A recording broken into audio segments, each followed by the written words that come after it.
আসসালামু আলাইকুম। আমাদের সমাজে প্রায় অনুষ্ঠানে দেখি মানুষকে দাওয়াত দিয়ে তারা টেবিল নিয়ে বসে থাকে, পরে 500, 1000, 2000 দেওয়া লাগে। অনেক মানুষ টাকার কারণে দাওয়াতে যেতে পারে না, তা কি জায়েজ আছে?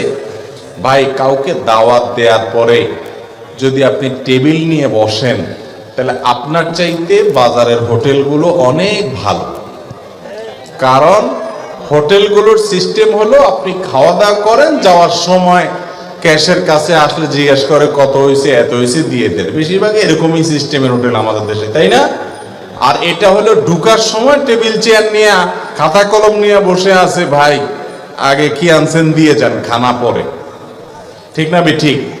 আমি প্রায় বলি ভাই, ডাকাইতে ডাকাতি করার সময় একটা অস্ত্র রাখে, আর এরা ডাকাতি করার সময় চেয়ার টেবিল আর খাতা কলম নিয়ে বসে। বেশ কম এতটুকু। এটা হলো ভদ্র বেশে ডাকাতি। যুবকরা একটু প্রতিজ্ঞা করেন তো, আমার বিয়েতে কোনো প্রকার চাঁদাবাজি চলবে না। আমার বিয়েতে কোনো প্রকার চাঁদাবাজি আমি অ্যালাউ করব, কিন্তু এটা বুকের বল নিয়ে বলার জন্য কিছু পয়সা করে কামাইতে হবে আগে।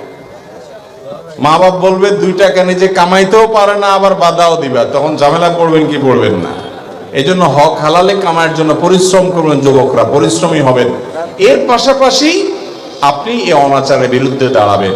ভাই, আজকাল কিছু কিছু দাওয়াত আছে, এগুলো পাইলে মানুষের মন খারাপ হয়, বিশেষ করে মধ্যবিত্ত, নিম্ন মধ্যবিত্তের।